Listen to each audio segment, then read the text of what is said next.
The Murders in the Rue Morgue audiobook. It is not improbable that a few farther steps in phrenological science will lead to a belief in the existence, if not to the actual discovery and location of an organ of analysis. If this power which may be described, although not defined, as the capacity for resolving thought into its elements be not, in fact, an essential portion of what late philosophers term ideality, then there are indeed many good reasons for supposing it a primitive faculty. That it may be a constituent of ideality is here suggested in opposition to the vulgar dictum founded, however, upon the assumptions of grave authority that the calculating and discriminating powers causality and comparison are at variance with the imaginative, that the three, in short, can hardly coexist. But although thus opposed to received opinion, the idea will not appear ill-founded when we observe that the processes of invention or creation are strictly akin with the processes of resolution, the former being nearly, if not absolutely, the latter conversed. It cannot be doubted that the mental features discoursed of as the analytical are, in themselves, but little susceptible of analysis. We appreciate them only in their effects. We know of them, among other things, that they are always to their possessor, when inordinately possessed, a source of the liveliest enjoyment. As the strong man exults in his physical ability, delighting in such exercises as call his muscles into action, so glories the analyst in that moral activity which disentangles. He derives pleasure from even the most trivial occupations bringing his talent into play. He is fond of enigmas, of conundrums, of hieroglyphics, exhibiting in his solutions of each and all a degree of acumen which appears to the ordinary apprehension preternatural. His results, brought about by the very soul and essence of method, have, in truth, the whole air of intuition. The faculty in question is possibly much invigorated by mathematical study, and especially by that highest branch of it which, unjustly and merely on account of its retrograde operations, has been called, as if par excellence, analysis. Yet to calculate is not in itself to analyze. A chess player, for example, does the one without effort at the other. It follows that the game of chess, in its effects upon mental character, is greatly misunderstood. I am not now writing a treatise, but simply prefacing a somewhat peculiar narrative by observations very much at random. I will, therefore, take occasion to assert that the higher powers of the reflective intellect are more decidedly and more usefully taxed by the unostentatious game of draughts than by all the elaborate frivolity of chess. In this latter, where the pieces have different and bizarre motions, with various and variable values, that which is only complex is mistaken a not unusual error for that which is profound. The attention is here called powerfully into play. If it flag for an instant, an oversight is committed, resulting in injury or defeat. The possible moves being not only manifold but involute, the chances of such oversights are multiplied, and in 9 cases out of 10, it is the more concentrative rather than the more acute player who conquers. In draughts, on the contrary, where the moves are unique and have but little variation, the probabilities of inadvertence are diminished, and the mere attention being left comparatively unemployed, what advantages are obtained by either party are obtained by superior acumen. To be less abstract, let us suppose a game of draughts where the pieces are reduced to 4 kings, and where, of course, no oversight is to be expected. It is obvious that here the victory can be decided, the players being at all equal only by some recherche movement, the result of some strong exertion of the intellect. Deprived of ordinary resources, the analyst throws himself into the spirit of his opponent, identifies himself therewith, and not unfrequently sees thus, at a glance, the sole methods, sometimes indeed absurdly simple ones, by which he may seduce into miscalculation or hurry into error. Whist has long been noted for its influence upon what are termed the calculating powers, and men of the highest order of intellect have been known to take an apparently unaccountable delight in it, while eschewing chess as frivolous. Beyond doubt there is nothing of a similar nature so greatly tasking the faculty of analysis. The best chess player in Christendom may be little more than the best player of chess, but proficiency in whist implies capacity for success in all those more important undertakings where mind struggles with mind. When I say proficiency, I mean that perfection in the game which includes a comprehension of all the sources, whatever be their character, from which legitimate advantage may be derived.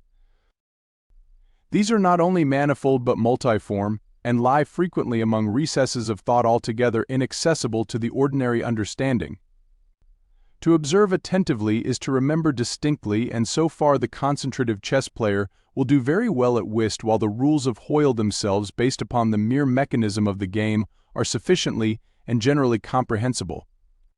Thus, to have a retentive memory, and to proceed by the book are points commonly regarded as the sum total of good playing, but it is in matters beyond the limits of mere rule where the skill of the analyst is evinced. He makes, in silence, a host of observations and inferences. So perhaps do his companions, and the difference in the extent of the information obtained lies not so much in the falsity of the inference as in the quality of the observation. The necessary knowledge is that of what to observe. Our player confines himself not at all, nor, because the game is the object, does he reject deductions from things external to the game. He examines the countenance of his partner, comparing it carefully with that of each of his opponents.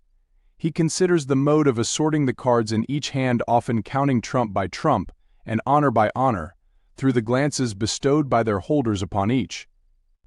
He notes every variation of face as the play progresses, gathering a fund of thought from the differences in the expression of certainty, of surprise, of triumph, or of chagrin. From the manner of gathering up a trick he judges whether the person taking it can make another in the suit. He recognizes what is played through feint by the air with which it is thrown upon the table. A casual or inadvertent word, the accidental dropping or turning of a card, with the accompanying anxiety or carelessness in regard to its concealment, the counting of the tricks, with the order of their arrangement, embarrassment, hesitation, eagerness, or trepidation, all afford, to his apparently intuitive perception, indications of the true state of affairs. The first 2 or 3 rounds having been played, he is in full possession of the contents of each hand, and thenceforward puts down his cards with as absolute a precision of purpose as if the rest of the party had turned outward the faces of their own. The analytical power should not be confounded with simple ingenuity, for while the analyst is necessarily ingenious, the ingenious man is often utterly incapable of analysis. I have spoken of this latter faculty as that of resolving thought into its elements, and it is only necessary to glance upon this idea to perceive the necessity of the distinction just mentioned. The constructive or combining power, by which ingenuity is usually manifested, and to which the phrenologists, I believe, erroneously have assigned a separate organ, supposing it a primitive faculty, has been so frequently seen in those whose intellect bordered otherwise upon idiocy as to have attracted general observation among writers on morals.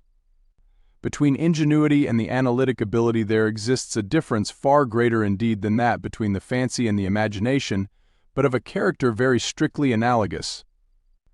It will be found, in fact, that the ingenious are always fanciful, and the truly imaginative never otherwise than profoundly analytic. The narrative which follows will appear to the reader somewhat in the light of a commentary upon the propositions just advanced. Residing in Paris during the spring and part of the summer of 18, I there contracted an intimacy with a Monsieur C. Auguste Dupin. This young gentleman was of an excellent, indeed of an illustrious family, but, by a variety of untoward events, had been reduced to such poverty that the quondam energy of his character succumbed beneath it, and he ceased to bestir himself in the world, or to care for the retrieval of his fortunes.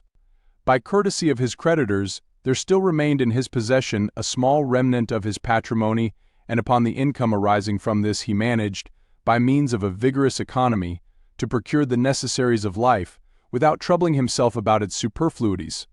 Books, indeed, were his sole luxuries, and in Paris these are easily obtained. Our first meeting was at an obscure library in the Rue Montmartre, where the accident of our both being in search of the same very rare and very remarkable volume brought us into closer communion. We saw each other again and again. I was deeply interested in the little family history which he detailed to me with all that candor which a Frenchman indulges only when self is his theme. I was astonished, too, at the vast extent of his reading, and above all I felt my soul enkindled within me by the wild fervor, and what I could only term the vivid freshness, of his imagination. Seeking in Paris the objects I then sought, I felt that the society of such a man would be to me a treasure beyond price, and this feeling I frankly confided to him.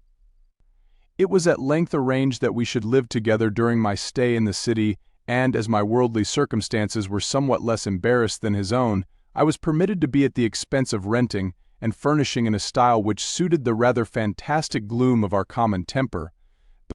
A time-eaten and grotesque mansion, long deserted through superstitions into which we did not inquire, and tottering to its fall in a retired and desolate portion of the Faubourg Saint-Germain. Had the routine of our life at this place been known to the world, we should have been regarded as madmen, although, perhaps, as madmen of a harmless nature. Our seclusion was perfect. We admitted no visitors whomsoever. Indeed, the locality of our retirement had been carefully kept a secret from my own former associates, and it had been many years since Dupin had ceased to know or be known in Paris. We existed within ourselves alone. It was a freak of fancy in my friend, for what else shall I call it, to be enamored of the night for her own sake, and into this bizarrerie, as into all his others, I quietly fell, giving myself up to his wild whims with an utter abandon. The sable divinity would not herself dwell with us always, but we could counterfeit her presence.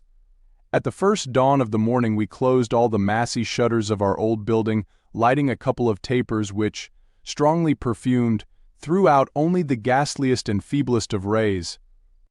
By the aid of these we then busied our souls in dreams, reading, writing, or conversing, until warned by the clock of the advent of the true darkness. Then we sallied forth into the streets, arm in arm, continuing the topics of the day, or roaming far and wide until a late hour, seeking, amid the wild lights and shadows of the populous city, that infinity of mental excitement which quiet observation would afford. At such times I could not help remarking and admiring, although from his rich ideality I had been prepared to expect a peculiar analytic ability in Dupin. He seemed, too, to take an eager delight in its exercise, if not exactly in its display, and did not hesitate to confess the pleasure thus derived. He boasted to me, with a low chuckling laugh, that most men, in respect to himself, wore windows in their bosoms, and was wont to follow up such assertions by direct and very startling proofs of his intimate knowledge of my own. His manner at these moments was frigid and abstract, his eyes were vacant in expression, while his voice, usually a rich tenor, rose into a treble which would have sounded petulantly but for the deliberateness and entire distinctness of the enunciation. Observing him in these moods, I often dwelt meditatively upon the old philosophy of the bipart soul, and amused myself with the fancy of a double Dupin, the creative and the resolvent. Let it not be supposed, from what I have just said, that I am detailing any mystery or penning any romance. What I have described in the Frenchman was but the result of an excited, or perhaps of a diseased intelligence, but of the character of his remarks at the periods in question. An example will best convey the idea. We were strolling one night down a long dirty street, in the vicinity of the Palais Royal. Being both apparently occupied with thought, neither of us had spoken a syllable for 15 minutes at least. All at once Dupin broke forth with these words: "He is a very little fellow, that's true, and would do better for the Théâtre des Variétés." There can be no doubt of that, I replied unwittingly, and not at first observing, so much had I been absorbed in reflection, the extraordinary manner in which the speaker had chimed in with my meditations. In an instant afterward I recollected myself, and my astonishment was profound. "Dupin," said I, gravely, "this is beyond my comprehension. I do not hesitate to say that I am amazed and can scarcely credit my senses. How was it possible you should know I was thinking of—" Here I paused, to ascertain beyond a doubt whether he really knew of whom I thought. "Of Chantilly," said he. "Why do you pause? You were remarking to yourself that his diminutive figure unfitted him for tragedy." This was precisely what had formed the subject of my reflections. Chantilly was a quondam cobbler of the Rue Saint-Denis who, becoming stage mad, had attempted the role of Xerxes in Crebillon's tragedy so called, and been notoriously pasquinaded for his pains. "Tell me, for God's sake," I exclaimed, "the method, if method there be, by which you have been enabled to fathom my soul in this matter." In fact, I was even more startled than I would have been willing to express. "It was the fruiterer," replied my friend, who brought you to the conclusion that the mender of souls was not of sufficient height for Xerxes et idinus omni. The fruiterer. You astonish me. I know no fruiterer whomsoever. The man who ran up against you as we entered the street, it may have been 15 minutes ago. I now remembered that in fact a fruiterer, carrying upon his head a large basket of apples, had nearly thrown me down by accident as we passed from the Rue C into the thoroughfare where we now stood, but what this had to do with Chantilly I could not possibly understand. There was not a particle of charlatanerie about Dupin. I will explain, he said, and that you may comprehend all clearly, we will first retrace the course of your meditations, from the moment in which I spoke to you, until that of the rencontre with the fruiterer in question. The larger links of the chain run thus: Chantilly, Orion, Doctor, Nickel, Epicurus, Stereotomy, of the street stones, the fruiterer. There are few persons who have not, at some period of their lives, amused themselves in retracing the steps by which particular conclusions of their own minds have been attained. The occupation is often full of interest, and he who attempts it for the first time is astonished by the apparently illimitable distance and incoherence between the starting point and the goal.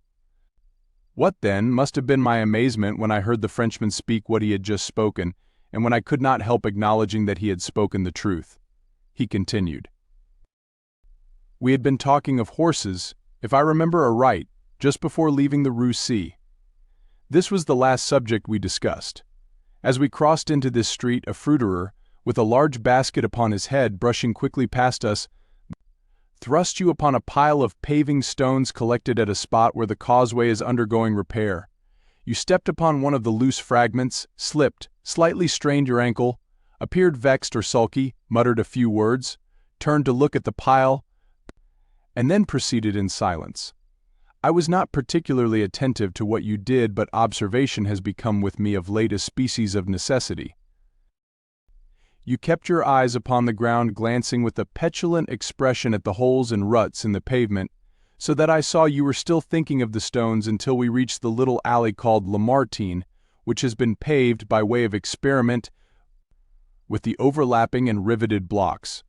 Here your countenance brightened up, and perceiving your lips move, I could not doubt that you murmured to yourself the word stereotomic. You continued the same inaudible murmur, with a knit brow, as is the custom of a man tasking his memory, until I considered that you sought the Greek derivation of the word stereotomy. I knew that you could not find this without being brought to think of atomies, and thus of the theories of Epicurus, and as, when we discussed this subject not very long ago, I mentioned to you how singularly, yet with how little notice, the vague guesses of that noble Greek had met with confirmation in the late nebular cosmogony, I felt that you could not avoid casting your eyes upward to the great nebula in Orion, and I certainly expected that you would do so. You did look up, and I now was assured that I had correctly followed your steps. But in that bitter tirade upon Chantilly, which appeared in yesterday's Muse the Satirist, making some disgraceful allusions to the cobbler's change of name upon assuming the buskin, quoted a very peculiar Latin line upon whose meaning we have often conversed. I mean the line, perdidit antiquum littera prima sonum. I had told you that this was in reference to Orion, formerly written Urion, and from certain pungencies connected with this explanation I was aware that you could not have forgotten it. It was clear, therefore, that you would not fail to combine the two ideas of Orion and Chantilly. That you did combine them I saw by the character of the smile which passed over your lips. You thought of the poor cobbler's immolation. So far you had been stooping in your gait, but now I saw you draw yourself up to your full height. I was then sure that you reflected upon the diminutive figure of Chantilly. At this point I interrupted your meditations to remark that as in fact he was a very little fellow, that Chantilly he would do better at the Théâtre des Variétés. Not long after this we were looking over an evening edition of Le Tribunal when the following paragraphs arrested our attention. Extraordinary murders.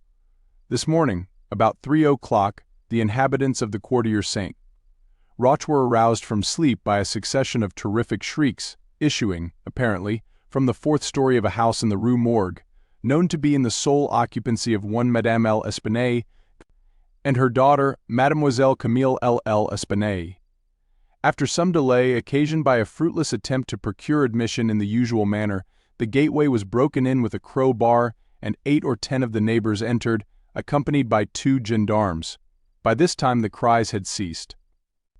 But as the party rushed up the first flight of stairs, 2 or more rough voices in angry contention were distinguished and seemed to proceed from the upper part of the house. As the second landing was reached, these sounds also had ceased, and everything remained perfectly quiet. The party spread themselves and hurried from room to room. Upon arriving at a large back chamber in the 4th story, the door of which, being found locked, with the key inside, was forced open, a spectacle presented itself which struck every one present not less with horror than with astonishment. The apartment was in the wildest disorder, the furniture broken and thrown about in all directions.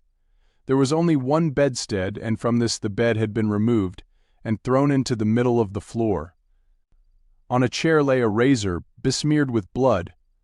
On the hearth were 2 or 3 long and thick tresses of gray human hair, also dabbled in blood, and seeming to have been pulled out by the roots. Upon the floor were found 4 Napoleons, an ear-ring of topaz, 3 large silver spoons, 3 smaller of metal d'Elgar, and 2 bags, containing nearly 4,000 francs in gold. The drawers of a bureau which stood in one corner were open and had been apparently rifled, although many articles still remained in them. A small iron safe was discovered under the bed, not under the bedstead. It was open, with the key still in the door. It had no contents beyond a few old letters and other papers of little consequence. Of Madame L'Espanaye no traces were here seen, but, an unusual quantity of soot being observed in the fireplace, a search was made in the chimney, and, horrible to relate, the corpse of the daughter, head downward, was dragged therefrom. It having been thus forced up the narrow aperture for a considerable distance, the body was quite warm. Upon examining it, many excoriations were perceived, no doubt occasioned by the violence with which it had been thrust up and disengaged. Upon the face were many severe scratches, and upon the throat dark bruises and deep indentations of fingernails, as if the deceased had been throttled to death. After a thorough investigation of every portion of the house, without farther discovery, the party made its way into a small paved yard in the rear of the building, where lay the corpse of the old lady, with her throat so entirely cut that, upon an attempt to raise her, the head fell off and rolled to some distance. The body, as well as the head, was fearfully mutilated, the former so much so as scarcely to retain any semblance of humanity. To this horrible mystery there is not as yet, we believe, the slightest clue. The next day's paper had these additional particulars. The tragedy in the Rue Morgue. Many individuals have been examined in relation to this most extraordinary and frightful affair. The word affair has not yet, in France, that levity of import which it conveys with us, but nothing whatever has transpired to throw light upon it. We give below all the material testimony elicited. Pauline Dubourg, laundress, deposes that she has known both the deceased for 3 years, having washed for them during that period. The old lady and her daughter seemed on good terms, very affectionate toward each other. They were excellent pay, could not speak in regard to their mode or means of living, believed that Madame L. told fortunes for a living, was reputed to have money put by, never met any persons in the house when she called for the clothes or took them home, was sure that they had no servant in employ. There appeared to be no furniture in any part of the building except in the 4th story. Pierre Moreau, tobacconist, deposes that he has been in the habit of selling small quantities of tobacco and snuff to Madame L'Espanaye for nearly 4 years, was born in the neighborhood, and has always resided there. The deceased and her daughter had occupied the house in which the corpses were found for more than 6 years. It was formerly occupied by a jeweler, who underlet the upper rooms to various persons. The house was the property of Madame L. She became dissatisfied with the abuse of the premises by her tenant, and moved into them herself, refusing to let any portion. The old lady was childish. Witness had seen the daughter some 5 or 6 times during the 6 years. The two lived an exceedingly retired life, were reputed to have money. Had heard it said among the neighbors that Madame L. told fortunes, did not believe it. Had never seen any person enter the door except the old lady and her daughter, a porter once or twice, and a physician some 8 or 10 times. Many other persons, neighbors, gave evidence to the same effect. No one was spoken of as frequenting the house. It was not known whether there were any living connections of Madame L. and her daughter. The shutters of the front windows were seldom opened. Those in the rear were always closed, with the exception of the large back room, 4th story. The house was a good house, not very old. Isidore Musset, gendarme, deposes that he was called to the house about 3 o'clock in the morning and found some 20 or 30 persons at the gateway, endeavoring to gain admittance, forced it open, at length, with a bayonet, not with a crowbar. Had but little difficulty in getting it open on account of its being a double or folding gate and bolted neither at bottom nor top. The shrieks were continued until the gate was forced and then suddenly ceased. They seemed to be screams of some person or persons in great agony, were loud and drawn out, not short and quick. Witness led the way upstairs.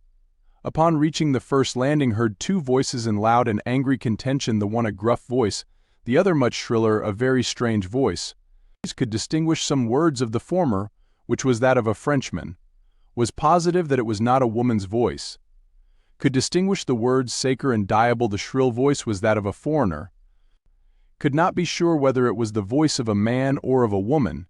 Could not make out what was said, but believed the language to be Spanish. The state of the room and of the bodies was described by this witness as we described them yesterday. Henri Duval, a neighbor, and by trade a silversmith, deposes that he was one of the party who first entered the house. Corroborates the testimony of Musset in general. As soon as they forced an entrance, they reclosed the door, to keep out the crowd, which collected very fast, notwithstanding the lateness of the hour. The shrill voice, this witness thinks, was that of an Italian. He was certain it was not French. Could not be sure that it was a man's voice. It might have been a woman's. Was not acquainted with the Italian language. Could not distinguish the words, but was convinced by the intonation that the speaker was an Italian. Knew Madame L. and her daughter. Had conversed with both frequently. Was sure that the shrill voice was not that of either of the deceased. Odenheimer, restaurateur. This witness volunteered his testimony. Not speaking French, was examined through an interpreter. Is a native of Amsterdam. Was passing the house at the time of the shrieks. They lasted for several minutes, probably 10. They were long and loud, very awful and distressing. Was one of those who entered the building. Corroborated the previous evidence in every respect but one. Was sure that the shrill voice was that of a man, of a Frenchman. Could not distinguish the words uttered. They were loud and quick, unequal, sometimes quick, sometimes deliberate, spoken apparently in fear as well as in anger. The voice was harsh, not so much shrill as harsh. Could not call it a shrill voice. The gruff voice said repeatedly sacre diable and once mon Dieu. Jules Minaud, banker of the firm of Minaud et Fils, Rue de Lorraine. Is the elder Minaud. Madame L. Espinay had some property. Had opened an account with his banking house in the spring of the year 8 years previously, made frequent deposits in small sums. Had checked for nothing until the 3rd day before her death, when she took out in person the sum of 4,000 francs. This sum was paid in gold, and a clerk sent home with the money. Adolphe Le Bon, clerk to Minaud et Fils, deposes that on the day in question, about noon, he accompanied Madame L. Espinay to her residence with the 4,000 francs, put up in 2 bags. Upon the door being opened, Mademoiselle L.L. appeared and took from his hands one of the bags, while the old lady relieved him of the other. He then bowed and departed. Did not see any person in the street at the time. It is a by-street, very lonely. William Bird, tailor, deposes that he was one of the party who entered the house. Is an Englishman. Has lived in Paris 2 years. Was one of the first to ascend the stairs. Heard the voices in contention. The gruff voice was that of a Frenchman. Could make out several words, but cannot now remember all. Heard distinctly sacre and mon Dieu. There was a sound at the moment, as if of several persons struggling, a scraping and scuffling sound. The shrill voice was very loud, louder than the gruff one. Is sure that it was not the voice of an Englishman. Appeared to be that of a German. Might have been a woman's voice. Does not understand German. 4 of the above-named witnesses, being recalled, deposed that the door of the chamber in which was found the body of Mademoiselle L. was locked on the inside when the party reached it. Everything was perfectly silent, no groans or noises of any kind. Upon forcing the door, no person was seen. The windows, both of the back and front room, were down and firmly fastened from within. A door between the 2 rooms was closed, but not locked. The door leading from the front room into the passage was locked with the key on the inside. A small room in the front of the house, on the 4th story, at the head of the passage, was open, the door being ajar. This room was crowded with old beds, boxes, and so forth. These were carefully removed and searched. There was not an inch of any portion of the house which was not carefully searched. Sweeps were sent up and down the chimneys. The house was a 4-story one, with garrets, mansards. A trap-door on the roof was nailed down very securely, did not appear to have been opened for years. The time elapsing between the hearing of the voices in contention and the breaking open of the room door was variously stated by the witnesses. Some made it as short as 3 minutes, some as long as 5.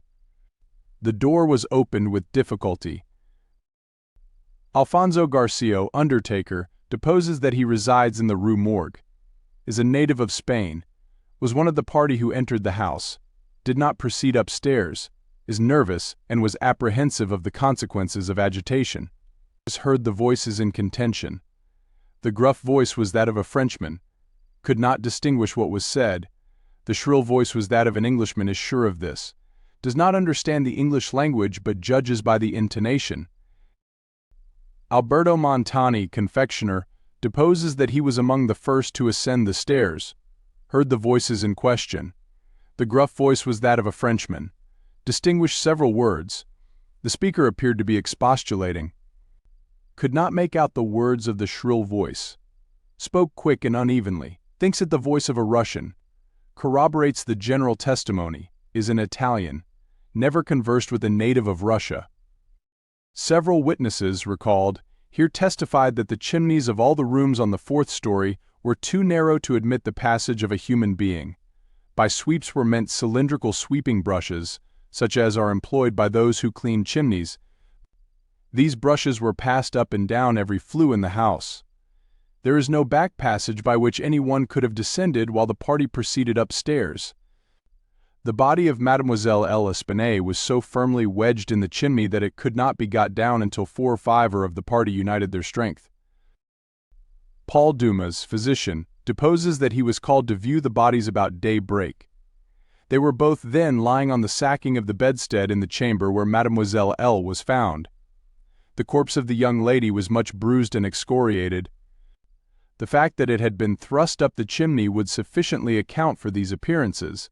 The throat was greatly chafed. There were several deep scratches just below the chin, together with a series of livid spots which were evidently the impression of fingers. The face was fearfully discolored, and the eyeballs protruded. The tongue had been partially bitten through. A large bruise was discovered upon the pit of the stomach, produced apparently by the pressure of a knee. In the opinion of M. Dumas, Mademoiselle L. Espinay had been throttled to death by some person or persons unknown. The corpse of the mother was horribly mutilated. All the bones of the right leg and arm were more or less shattered. The left tibia much splintered, as well as all the ribs of the left side. Whole body dreadfully bruised and discolored. It was not possible to say how the injuries had been inflicted. A heavy club of wood or a broad bar of iron, a chair, any large, heavy, and obtuse weapon would have produced such results, if wielded by the hands of a very powerful man. No woman could have inflicted the blows with any weapon. The head of the deceased, when seen by witness, was entirely separated from the body and was also greatly shattered. The throat had evidently been cut with some very sharp instrument, probably with a razor. Alexandre Etienne, surgeon, was called with M. Dumas to view the bodies, corroborated the testimony and the opinions of M. Dumas. Nothing farther of importance was elicited, although several other persons were examined. A murder so mysterious and so perplexing in all its particulars was never before committed in Paris, if indeed a murder has been committed at all. The police are entirely at fault, an unusual occurrence in affairs of this nature. There is not, however, the shadow of a clue apparent. The evening edition of the paper stated that the greatest excitement still continued in the Quartier Saint-Roch, that the premises in question had been carefully researched and fresh examinations of witnesses instituted, but all to no purpose. A postscript, however, mentioned that Adolphe Le Bon had been arrested and imprisoned, although nothing appeared to criminate him, beyond the facts already detailed. Dupin seemed singularly interested in the progress of this affair, at least so I judged from his manner, for he made no comments whatever. It was only after the announcement that Le Bon had been imprisoned that he asked me my opinion respecting it. I could merely agree with all Paris in considering it an insoluble mystery. I saw no means by which it would be possible to trace the murderer. "We must not judge of the means," said Dupin, "by this shell of an examination. The Parisian police, so much extolled for acumen, are cunning, but no more. There is no method in their proceedings, beyond the method of the moment. They make a vast parade of measures. But not unfrequently these are so illy adapted to the objects proposed as to put us in mind of Monsieur Jourdain's calling for his robe de chambre pour mieux entendre la musique. The results attained by them are not unfrequently surprising, but for the most part are brought about by simple diligence and activity. When these qualities are unavailing, their schemes fail. Vidocq, for example, was a good guesser and a persevering man, but, without educated thought, he erred continually by the very intensity of his investigations. He impaired his vision by holding the object too close. He might see, perhaps, one or two points with unusual clearness, but in so doing he necessarily lost sight of the matter as a whole. Thus there is such a thing as being too profound. Truth is not always in a well. In fact, as regards the more important knowledge, I do believe that she is invariably superficial. The depth lies in the valleys where we seek her and not upon the mountain tops where she is found. The modes and sources of this kind of error are well typified in the contemplation of the heavenly bodies. To look at a star by glances, to view it in a sidelong way, by turning toward it the exterior portions of the retina more susceptible of feeble impressions of light than the interior is to behold the star distinctly, is to have the best appreciation of its luster, a lustre which grows dim just in proportion as we turn our vision fully upon it. A greater number of rays actually fall upon the eye in the latter case, but in the former there is the more refined capacity for comprehension. By undue profundity we perplex and enfeeble thought, and it is possible to make even Venus herself vanish from the firmament by a scrutiny too sustained, too concentrated, and too direct. As for these murders, let us enter into some examinations for ourselves, before we make up an opinion respecting them. An inquiry will afford us amusement. I thought this an odd term so applied, but said nothing, and besides, Le Bon once rendered me a service for which I am not ungrateful. We will go and see the premises with our own eyes. I know G, the Prefet de Police, and shall have no difficulty in obtaining the necessary permission. This permission was obtained, and we proceeded at once to the Rue Morgue. This is one of those miserable thoroughfares which intervene between the Rue Richelieu and the Rue Saint-Roch. It was late in the afternoon when we reached it, for this quarter is at a great distance from that in which we resided. The house we readily found, for there were still many persons gazing up at the closed shutters, with an objectless curiosity, from the opposite side of the way. It was an ordinary Parisian house, with a gateway, on one side of which was a glazed watch-box, with a sliding panel in the window, indicating a loge de concierge. Before going in we walked up the street, turned down an alley, and then again turning, passed in the rear of the building Dupin, meanwhile examining the whole neighborhood, as well as the house, with a minuteness of attention for which I could see no possible object. Retracing our steps we came again to the front of the dwelling, rang, and having shown our credentials, were admitted by the agents in charge. We went upstairs into the chamber where the body of Mademoiselle L'Espanaye had been found, and where both the deceased still lay. The disorders of the room had as usual been suffered to exist. I saw nothing beyond what had been stated in the tribunal. Dupin scrutinized everything, not accepting the bodies of the victims. We then went into the other rooms and into the yard, a gendarme accompanying us throughout. Our examination occupied us until dark, when we took our departure. On our way home, my companion stepped in for a moment at the office of one of the daily papers. I have said that the whims of my friend were manifold, and that G. les ménages, for this phrase there is no English equivalent. It was his humor now to decline all conversation on the subject of the murder, until after we had taken a bottle of wine together about noon the next day.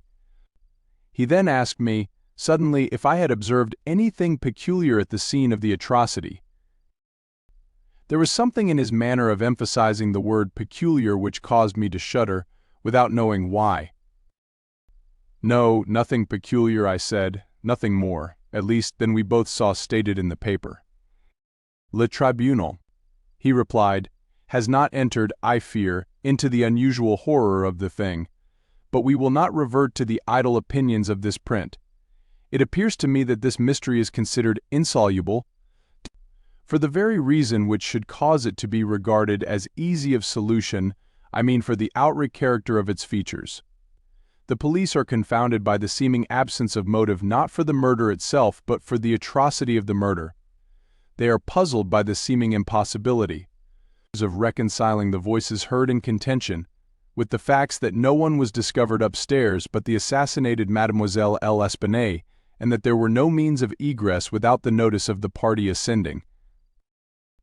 The wild disorder of the room, the corpse thrust with the head downward up the chimney, the frightful mutilation of the body of the old lady, these considerations, with those just mentioned, and others which I need not mention, have sufficed to paralyze the powers, by putting completely at fault the boasted acumen, of the government agents.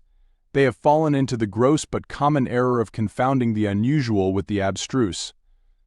But it is by these deviations from the plane of the ordinary that reason feels its way, if at all, in its search after the true. In investigations such as we are now pursuing, it should not be so much asked what has occurred as what has occurred which has never occurred before. In fact, the facility with which I shall arrive, or have arrived, at the solution of this mystery is in exact ratio with its apparent insolubility in the eyes of the police. I stared at the speaker in mute astonishment. He continued.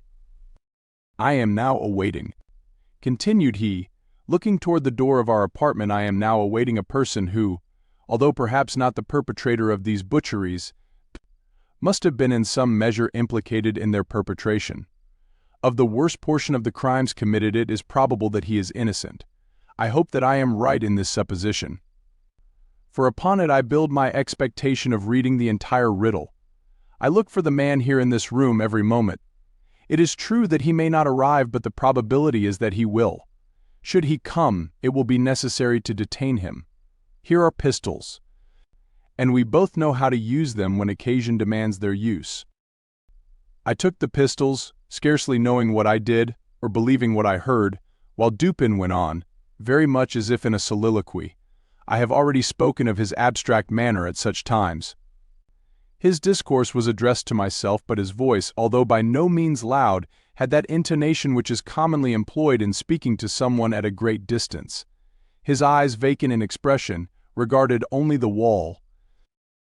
That the voices heard in contention, he said, by the party upon the stairs were not the voices of the women themselves, was fully proved by the evidence. This relieves us of all doubt upon the question whether the old lady could have first destroyed the daughter, and afterward have committed suicide. I speak of this point chiefly for the sake of method, for the strength of Madame L'Espanaye would have been utterly unequal to the task of thrusting her daughter's corpse up the chimney as it was found, and the nature of the wounds upon her own person entirely preclude the idea of self-destruction. Murder, then, has been committed by some third party, and the voices of this third party were those heard in contention. Let me now advert not to the whole testimony respecting these voices, but to what was peculiar in that testimony. Did you observe anything peculiar about it? I remarked that, while all the witnesses agreed in supposing the gruff voice to be that of a Frenchman, there was much disagreement in regard to the shrill, or as one individual termed it, the harsh voice. That was the evidence itself, said Dupin, But it was not the peculiarity of the evidence. You have observed nothing distinctive. Re-employing my own words, I may say that you have pointed out no prominence above the plane of the ordinary, by which reason may feel her way. Yet there was something to be pointed out. The witnesses, as you remark, agreed about the gruff voice. They were here unanimous. But in regard to the shrill voice, the peculiarity is not that they disagreed, but that, while an Italian, an Englishman, a Spaniard, a Hollander, and a Frenchman attempted to describe it, each one spoke of it as that of a foreigner. Each is sure that it was not the voice of one of his own countrymen. Each likens it not to the voice of an individual of any nation with whose language he is conversant, but the converse. The Frenchman supposes it the voice of a Spaniard, and might have distinguished some words had he been acquainted with the Spanish.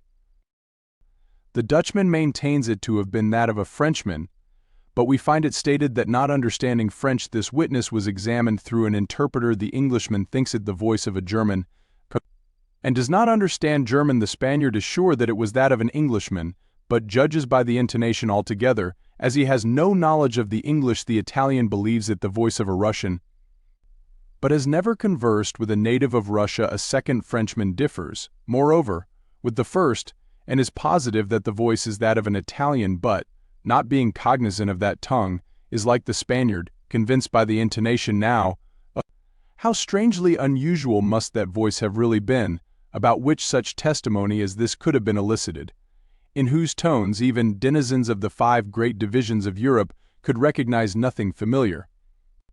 You will say that it might have been the voice of an Asiatic, of an African.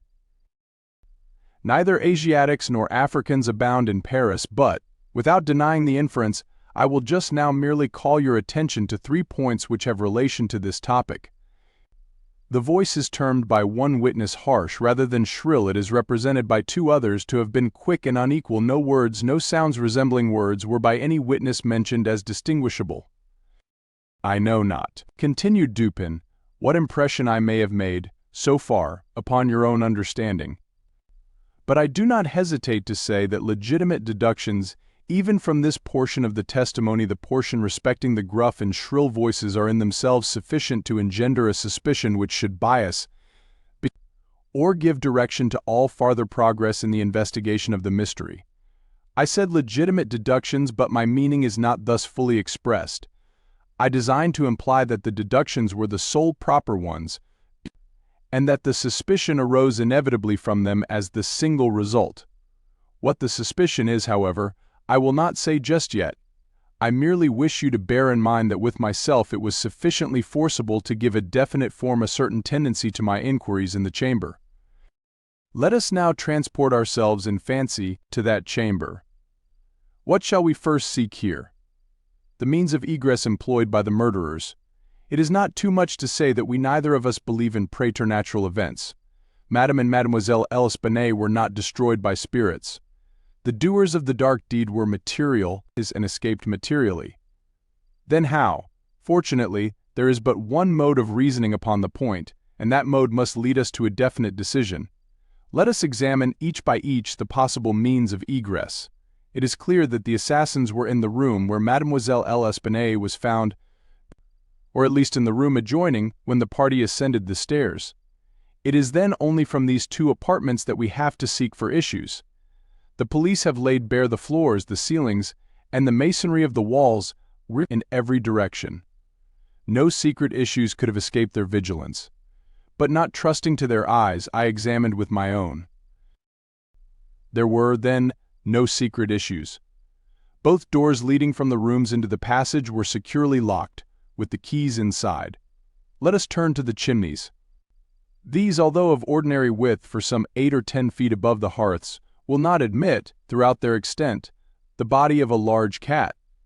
The impossibility of egress by means already stated being thus absolute, we are reduced to the windows. Through those of the front room no one could have escaped without notice from the crowd in the street. The murderers must have passed, then, through those of the back room. Now, brought to this conclusion in so unequivocal a manner as we are, it is not our part, as reasoners, to reject it on account of apparent impossibilities. It is only left for us to prove that these impossibilities are not such. There are two windows in the chamber. One of them is unobstructed by furniture and is wholly visible. The lower portion of the other is hidden from view by the head of the unwieldy bedstead, which is thrust close up against it. The former was found securely fastened from within. It resisted the utmost force of those who endeavored to raise it. A large gimlet hole had been pierced in its frame to the left, and a very stout nail was found fitted therein nearly to the head. Upon examining the other window, a similar nail was seen similarly fitted in it, and a vigorous attempt to raise this sash failed also. The police were now entirely satisfied that egress had not been in these directions, and therefore it was thought a matter of supererogation to withdraw the nails and open the windows. My own examination was somewhat more particular, and was so for the reason I have just given, because here it was, I knew, that all apparent impossibilities must be proved to be not such in reality. I proceeded to think thus a posteriori. The murderers did escape from one of these windows. This being so, they could not have refastened the sashes from the inside as they were found fastened, the consideration which put a stop, through its obviousness, to the scrutiny of the police in this quarter. Yet the sashes were fastened. They must, then, have the power of fastening themselves. There was no escape from this conclusion. I stepped to the unobstructed casement, withdrew the nail with some difficulty, and attempted to raise the sash. It resisted all my efforts, as I had anticipated. A concealed spring must, I now knew, exist, and this corroboration of my idea convinced me that my premises at least were correct. However mysterious still appeared the circumstances attending the nails. A careful search soon brought to light the hidden spring. I pressed it, and satisfied with the discovery, forbore to upraise the sash. I now replaced the nail and regarded it attentively. A person passing out through this window might have reclosed it, and the spring would have caught, but the nail could not have been replaced. The conclusion was plain, and again narrowed in the field of my investigations. The assassins must have escaped through the other window. Supposing, then, the springs upon each sash to be the same, as was probable, there must be found a difference between the nails, or at least between the modes of their fixture. Getting upon the sacking of the bedstead, I looked over the headboard minutely at the second casement. Passing my hand down behind the board, I readily discovered and pressed the spring, which was, as I had supposed, identical in character with its neighbor. I now looked at the nail. It was as stout as the other, and apparently fitted in the same manner, driven in nearly up to the head. You will say that I was puzzled, but if you think so, you must have misunderstood the nature of the inductions. To use a sporting phrase, but I had not been once at fault. The scent had never for an instant been lost. There was no flaw in any link of the chain. I had traced the secret to its ultimate result, and that result was the nail. It had, I say, in every respect, the appearance of its fellow in the other window. But this fact was an absolute nullity, conclusive as it might seem to be when compared with the consideration that here, at this point, terminated the clue. There must be something wrong, I said, about the nail. I touched it, and the head, with about the eighth of an inch of the shank, came off in my fingers. The rest of the shank was in the gimlet hole, where it had been broken off. The fracture was an old one, for its edges were encrusted with rust, and had apparently been accomplished by the blow of a hammer, which had partially embedded in the top of the bottom sash, the head portion of the nail. I now carefully replaced this head portion in the indentation whence I had taken it, and the resemblance to a perfect nail was complete. I gently raised the sash for a few inches. The head went up with it, remaining firm in its bed. I closed the window, and the semblance of the whole nail was again perfect. The riddle so far was now unriddled. The assassins had escaped through the window which looked upon the bed, dropping of its own accord upon their exit, or perhaps purposely closed by them. It had become fastened by the spring, and it was the retention of this spring which had been mistaken by the police for that of the nail, farther inquiry being thus considered unnecessary. The next question is that of the mode of descent. Upon this point I had been satisfied in my walk with you around the building. About 5 feet and a half from the casement in question there ran a lightning rod. From this rod it would have been impossible for anyone to reach the window itself, to say nothing of entering it. I observed, however, that the shutters of the fourth story were of the peculiar kind called by Parisian carpenters ferrades, a kind rarely employed at the present day, but frequently seen upon very old mansions at Lyons and Bordeaux. They are in the form of an ordinary door, a single, not a folding door, except that the lower half is latticed or worked in open trellis, thus affording an excellent hold for the hands. In the present instance these shutters are fully 3.5 feet broad. When we saw them from the rear of the house, they were both about half open, that is to say, they stood off at right angles from the wall. It is probable that the police, as well as myself, examined the back of the tenement, but, if so, in looking at these ferrades in the line of their breadth, as they must have done, they did not perceive this great breadth itself, or, at all events, failed to take it into due consideration. In fact, having once satisfied themselves that no egress could have been made in this quarter, they would naturally bestow here a very cursory examination. It was clear to me, however, that the shutter belonging to the window at the head of the bed would, if swung fully back to the wall, reach to within 2 feet of the lightning rod. It was also evident that, by exertion of a very unusual degree of activity and courage, an entrance into the window, from the rod, might have been thus effected. By reaching to the distance of 2.5 feet, we now suppose the shutter open to its whole extent, a robber might have taken a firm grasp upon the trellis work. Letting go, then, his hold upon the rod, placing his feet firmly against the wall, and springing boldly from it, he might have swung the shutter so as to close it, and if we imagine the window open at the time, might even have swung himself into the room. I wish you to bear especially in mind that I have spoken of a very unusual degree of activity as requisite to success in so hazardous and so difficult a feat. It is my design to show you, first, that the thing might possibly have been accomplished, but, secondly and chiefly, I wish to impress upon your understanding the very extraordinary, the almost preternatural character of that agility which could have accomplished it.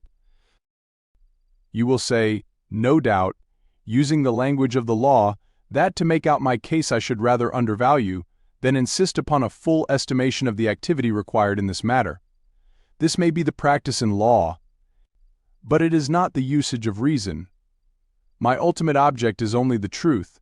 My immediate purpose is to lead you to place in juxtaposition that very unusual activity of which I have just spoken, with that very peculiar shrill or harsh and unequal voice, about whose nationality no two persons could be found to agree, and in whose utterance no syllabification could be detected.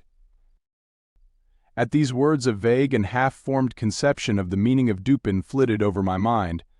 I seemed to be upon the verge of comprehension, without power to comprehend, as men, at times, find themselves upon the brink of remembrance, without being able, in the end, to remember. My friend went on with his discourse. You will see, he said, that I have shifted the question from the mode of egress to that of ingress. It was my design to convey the idea that both were effected in the same manner, at the same point. Let us now revert in fancy to the interior of the room. Let us survey the appearances here.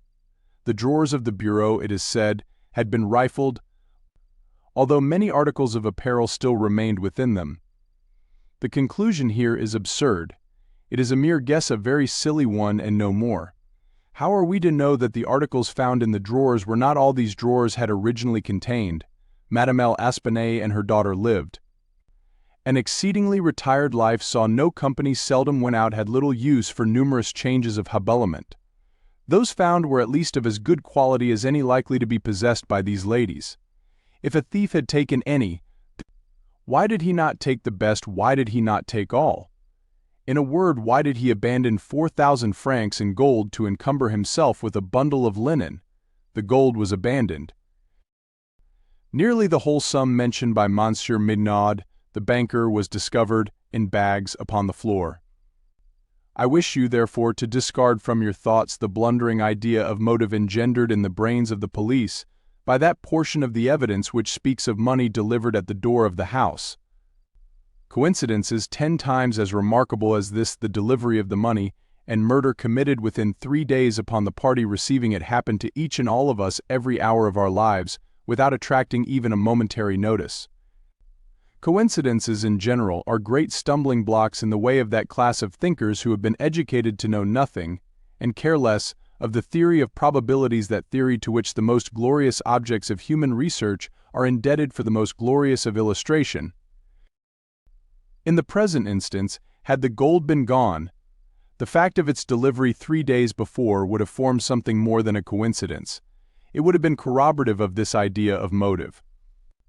But under the real circumstances of the case, if we are to suppose gold the motive of this outrage, we must also imagine the perpetrator so vacillating an idiot as to have abandoned his gold and his motive together.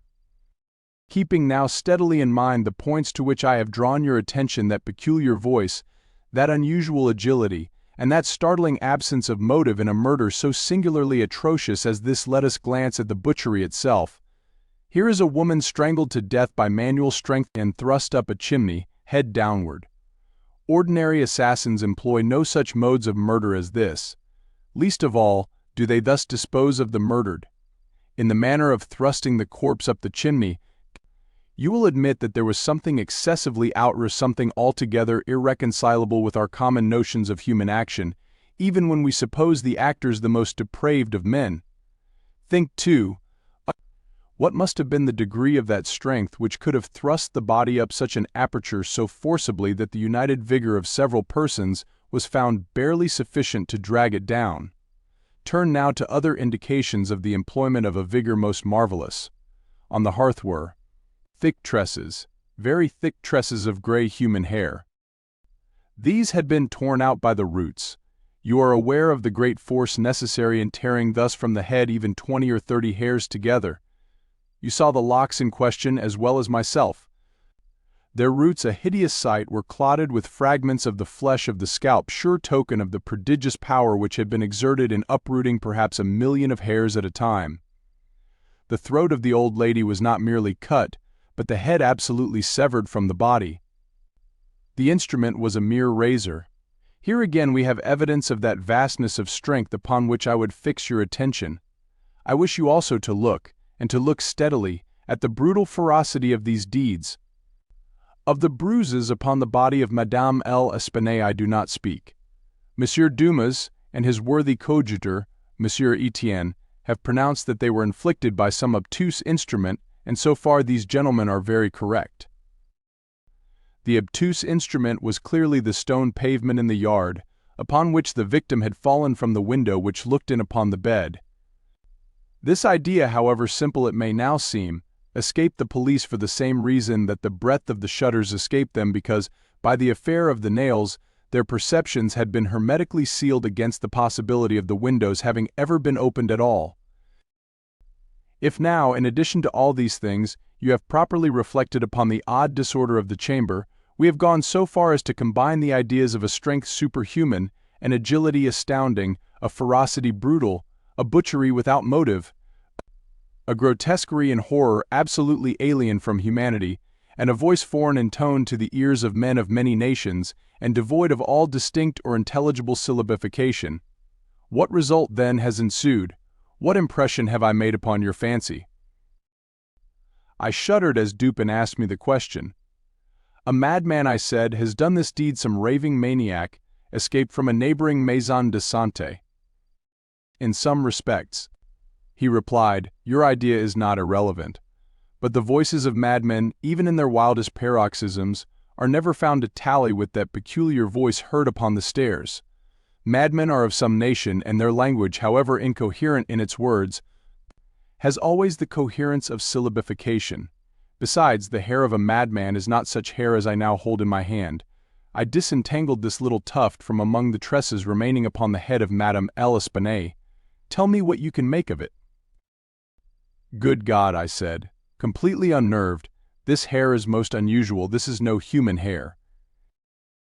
I have not asserted that it was, said he, but before we decide upon this point, I wish you to glance at the little sketch which I have here traced upon this paper. It is a facsimile drawing of what has been described in one portion of the testimony as dark bruises and deep indentations of fingernails upon the throat of Mademoiselle l'Espanaye, and in another, by Messrs. Dumas and Etienne, as a series of livid spots, evidently the impression of fingers.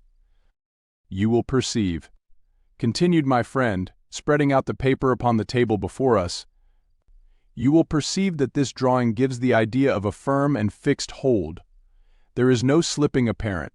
Each finger has retained possibly until the death of the victim the fearful grasp by which it originally embedded itself. Attempt now to place all your fingers, at one and the same time, in the impressions as you see them." I made the attempt in vain.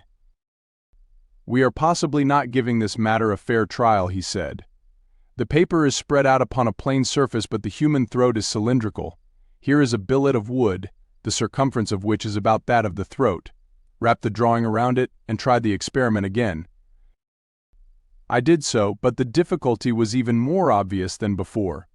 "This," I said, "is the mark of no human hand." "Assuredly it is not," replied Dupin. Read now this passage from Cuvier. "It was a minute anatomical and generally descriptive account of the large fulvous orang-outang of the East Indian Islands. The gigantic stature, the prodigious strength and activity, the wild ferocity, and the imitative propensities of these mammalia are sufficiently well known to all. I understood the full horrors of the murder at once. The description of the digits," said I as I made an end of reading, "is in exact accordance with this drawing. I see that no animal but an orang-outang, of the species here mentioned, could have impressed the indentations as you have traced them. This tuft of yellow hair is identical in character with that of the beast of Cuvier. But I cannot possibly comprehend the particulars of this frightful mystery. Besides, there were two voices heard in contention, and one of them was unquestionably the voice of a Frenchman. True, and you will remember an expression attributed almost unanimously, by the evidence, to this voice, the expression "mon Dieu, this," under the circumstances, has been justly characterized by one of the witnesses, Montani, the confectioner, as an expression of remonstrance or expostulation. Upon these two words, therefore, I have mainly built my hopes of a full solution of the riddle. A Frenchman was cognizant of the murder. It is possible, indeed it is far more than probable, that he was innocent of all participation in the bloody transactions which took place. The orang-outang may have escaped from him. He may have traced it to this chamber, but, under the agitating circumstances which ensued, he could never have recaptured it. It is still at large. I will not pursue these guesses, for I have no right to call them more than guesses, since the shades of reflection upon which they are based are scarcely of sufficient depth to be appreciable by my own intellect, and since I could not pretend to make them intelligible to the understanding of another than myself. We will call them guesses, then, and speak of them as such. If the Frenchman in question be indeed, as I suppose, innocent of this atrocity, this advertisement, which I left last night, upon our return home, at the office of Le Monde, a paper devoted to the shipping interest, and much sought for by sailors, will bring him to our residence." He handed me a paper, and I read thus: "Caught in the Bois de Boulogne, early in the morning of the inst, the morning of the murder, a very large, tawny-colored orang-outang of the Bornese species. The owner, who is ascertained to be a sailor, belonging to a Maltese vessel, may have the animal again, upon identifying it satisfactorily, and paying a few charges arising from its capture and keeping. Call at No. Rue Faubourg Saint Germain au 3e. How was it possible, I asked, that you should know the man to be a sailor, and belonging to a Maltese vessel?" "I do not know it," said Dupin. "I am not sure of it. Here, however, is a small piece of ribbon, which has evidently, from its form, and from its greasy appearance, been used in tying the hair in one of those long queues of which sailors are so fond. Moreover, this knot is one which few besides sailors can tie, and is peculiar to the Maltese. I picked the ribbon up at the foot of the lightning rod. It could not have belonged to either of the deceased. Now if, after all, I am wrong in my induction from this ribbon, that the Frenchman was a sailor belonging to a Maltese vessel, still I can have done no harm in stating what I did in the advertisement. If I am in error, he will merely suppose that I have been misled by some circumstance into which he will not take the trouble to inquire. But if I am right, a great point is gained. Cognizant of the murder, Although not guilty, the Frenchman will naturally hesitate about replying to the advertisement about demanding the orang-outang. He will reason thus: I am innocent, I am poor, my orang-outang is of great value to one in my circumstances, a fortune of itself, why should I lose it through idle apprehensions of danger? Here it is within my grasp. It was found in the Bois de Boulogne at a vast distance from the scene of that butchery. How can it ever be suspected that a brute beast should have done the deed? The police are at fault, they have failed to procure the slightest clue. Should they even trace the animal, it would be impossible to prove me cognizant of the murder or to implicate me in guilt on account of that cognizance. Above all, I am known. The advertiser designates me as the possessor of the beast. I am not sure to what limit his knowledge may extend.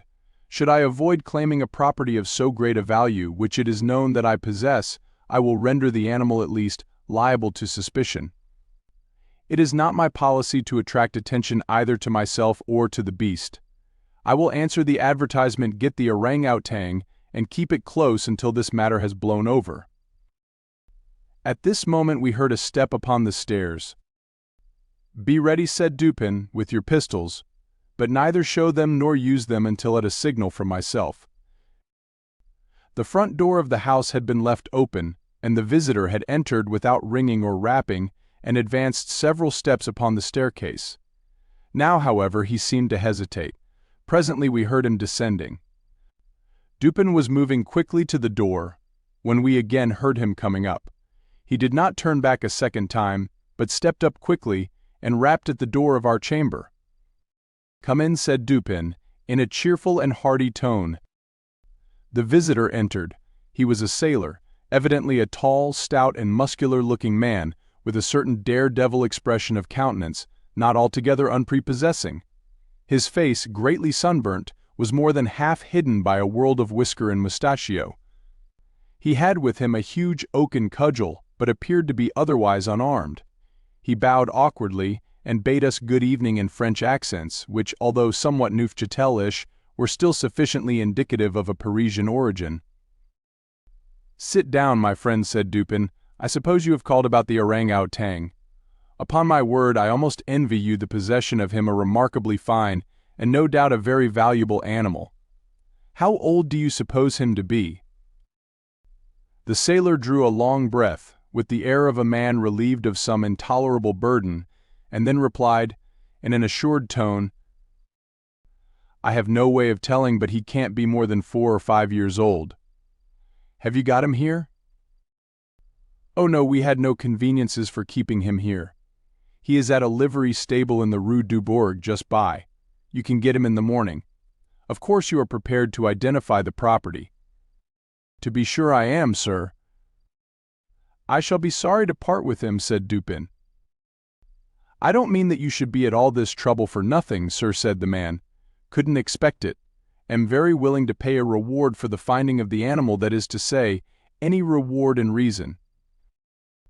Well, replied my friend, that is all very fair, to be sure. Let me think. What reward ought I to have? Oh, I will tell you. My reward shall be this. You shall give me all the information in your power about that affair of the murder in the Rue Morgue. Dupin said these last words in a very low tone and very quietly. Just as quietly, too, he walked towards the door, locked it, and put the key in his pocket. He then drew a pistol from his bosom and placed it, without the least flurry, upon the table. The sailor's face flushed up with an ungovernable tide of crimson. He started to his feet and grasped his cudgel, but the next moment he fell back into his seat, trembling convulsively, and with the countenance of death itself. He spoke not a single word. I pitied him from the bottom of my heart. My friend, said Dupin, in a kind tone, you are alarming yourself unnecessarily, you are indeed. We mean you no harm whatever. I pledge you the honor of a gentleman, and of a Frenchman, that we intend you no injury. I perfectly well know that you are innocent of the atrocities in the Rue Morgue. It will not do, however, to deny that you are in some measure implicated in them. From what I have already said, you must know that I have had means of information about this matter, means of which you could never have dreamed. Now the thing stands thus. You have done nothing which you could have avoided, nothing certainly which renders you culpable. You were not even guilty of robbery, when you might have robbed with impunity. You have nothing to conceal. You have no reason for concealment. On the other hand, you are bound by every principle of honor to confess all you know. An innocent man is now imprisoned, charged with that crime of which you can point out the perpetrator."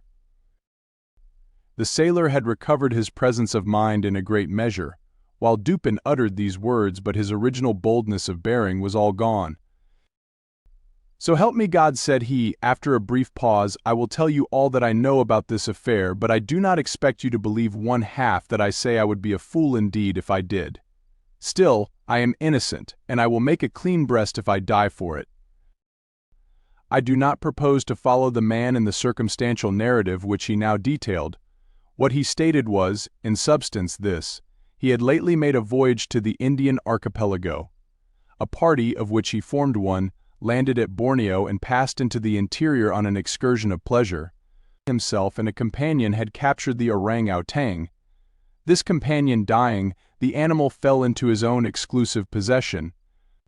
After great trouble occasioned by the intractable ferocity of his captive during the home voyage, he at length succeeded in lodging it safely at his own residence in Paris, where, not to attract towards himself the unpleasant curiosity of his neighbors, he kept it carefully secluded until such time as it should recover from a wound in the foot, received from a splinter on board ship. His ultimate design was to sell it. Returning home from some sailors' frolic on the night, or rather in the morning of the murder, he found his prisoner occupying his own bedroom, into which he had broken from a closet adjoining, where he had been, as it was thought, securely confined.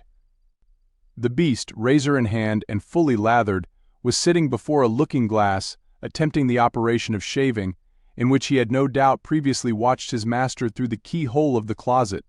Terrified at the sight of so dangerous a weapon in the possession of an animal so ferocious and so well able to use it, the man, for some moments, was at a loss what to do. He had been accustomed, however, to quiet the creature, even in its fiercest moods, by the use of a strong wagoner's whip, and to this he now resorted.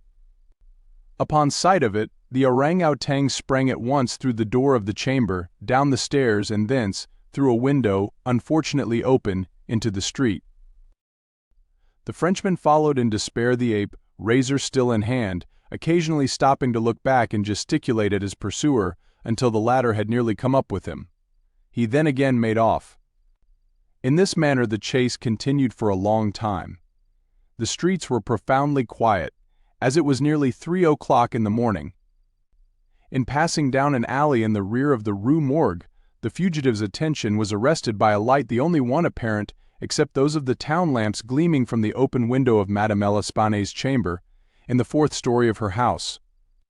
Rushing to the building, he perceived the lightning rod, clambered up with inconceivable agility, grasped the shutter, which was thrown fully back against the wall, and by its means swung himself directly upon the headboard of the bed. The whole feat did not occupy a minute. The shutter was kicked open again by the orang-outang as he entered the room. The sailor, in the meantime, was both rejoiced and perplexed. He had strong hopes of now recapturing the ape, as it could scarcely escape from the trap into which it had ventured, except by the rod, where it might be intercepted as it came down. On the other hand, there was much cause for anxiety as to what the brute might do in the house.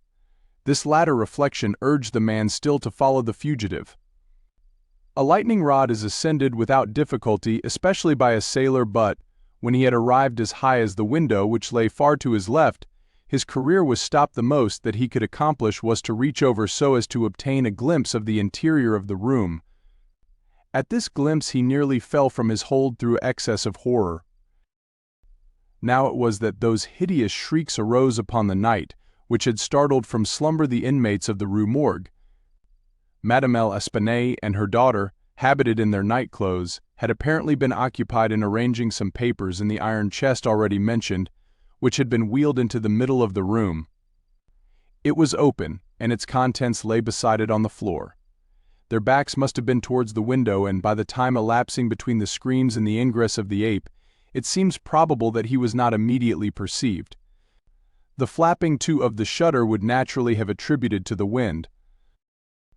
As the sailor looked in, the gigantic beast had seized Madame L'Espanaye by the hair, which was loose, as she had been combing it, and was flourishing the razor about her face, in imitation of the motions of a barber. The daughter lay prostrate and motionless. She had swooned. The screams and struggles of the old lady, during which the hair was torn from her head, had the effect of changing the probably pacific purposes of the orang-outang into those of ungovernable wrath. With one determined sweep of his muscular arm he nearly severed her head from her body. The sight of blood inflamed his anger into frenzy. Gnashing his teeth and flashing fire from his eyes, he flew upon the body of the girl and embedded his fearful talons in her throat, retaining his grasp until she expired. His wandering and wild glances fell at this moment upon the head of the bed, over which those of his master, glazed in horror, were just discernible. The fury of the beast, who no doubt bore still in mind the dreaded whip, was instantly converted into dread.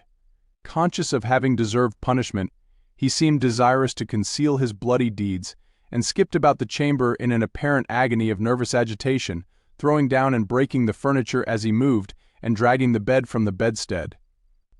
In conclusion, he seized first the corpse of the daughter, and thrust it up the chimney, as it was found, then that of the old lady, with which he rushed to the window, precipitating it immediately therefrom. As the ape approached him with his mutilated burden, the sailor shrank aghast to the rod, and rather gliding than clambering down it, hurried at once home, dreading the consequences of the butchery, and gladly abandoning, in his terror, all solicitude about the fate of the orang-outang.